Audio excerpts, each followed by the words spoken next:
So ito na nga mga Habibis, it's Valentine's Day at naisipan kong lutuan ng masarap na breakfast si Habi David. Natutulog pa siya pero maya-maya lang babangon na rin yun. Between me and Habi David, mas malambing talaga si Habi David. Ako naman hindi masyado showy. And gaya nga ng sabi ko, ang love language ko is act of service. Kaya ito, lulutuan ko ng masarap na breakfast si Habi David. Ang gusto niyo sa itlog kasi is malasado. Favorite din niya ang corned beef for breakfast. Si Habi David, kahit anong oras pa magising niya, nang una niya nga hanapin pagkakain siya ay breakfast style. Kahit lunchtime naman nakakaloka. Favorite din pala niya ang skinless longganisa. At habang nagluluto ako, biglang dumating yung mga taga-admin namin. Eto, meron silang pa Valentine's flowers at saka balloon. In fairness ha, maraming budget. Char. At ayan, may pa-photo op. Si Habi David natutulog pa ng mga panahon na yan.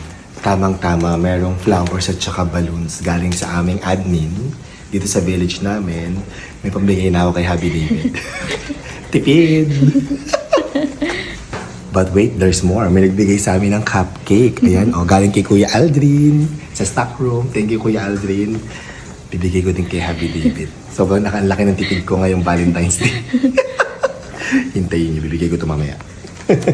At nagluto din pala ako ng tuyo. 2 piraso lang kasi baka hindi namin maubos. Sobrang dami na ng food. At eto na, kompleto na ang aming breakfast. Kaso parang may kulang. Para naman medyo sweet ako, pumunta ako ng garden namin at pumitas ako ng roses. Mabuti na lamang at may green thumb si Lindy na buhay ang aming mga bulaklak in fairness. Kapag kasi kaming dalawa ni Habi David ang nagtatanim, namamatay, nakakaloka. At eto na nga, mukhang ready na ang ating table setup kahit papaano. At tamang-tama, gising na rin si Habi David kaya tinawag ko na para kumain.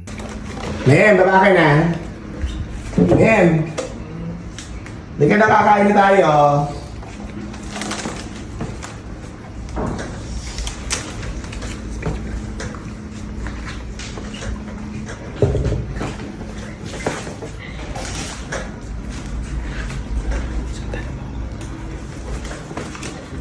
Happy Valentine's!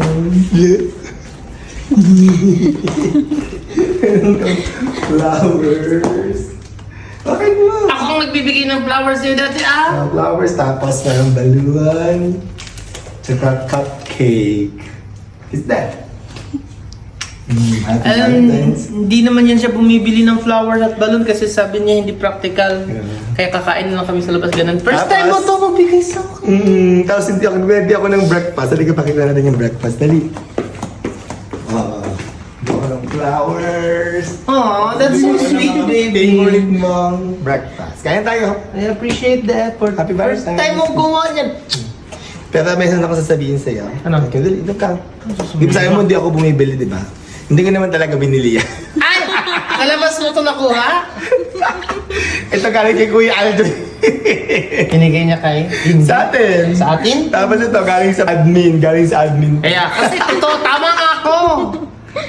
Pero nagluto ako breakfast. Tama nga ako. Kasi hindi talaga bumibili si Ray ng mga ganyan. Yes. Kasi sabi niya hindi practical. So, Pero nagluto ako. mas bibilan niya ako ng something na magagamit ko. Ganun. So, dati ako nagbibigay sa kanya ng like, stuffed toy. Dati lagi every ayoko. year.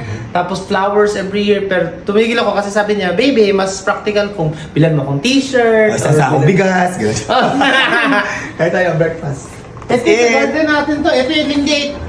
Galing sa garden. Alagang hindi to. Medyo nag-ano na, pero okay naman yan. Kaya tayo. Happy Wow, I Valentine's. love Filipino Hindi breakfast. kumain ka na? Opo, Okay, mamaya kaya na. tayo. Thank you.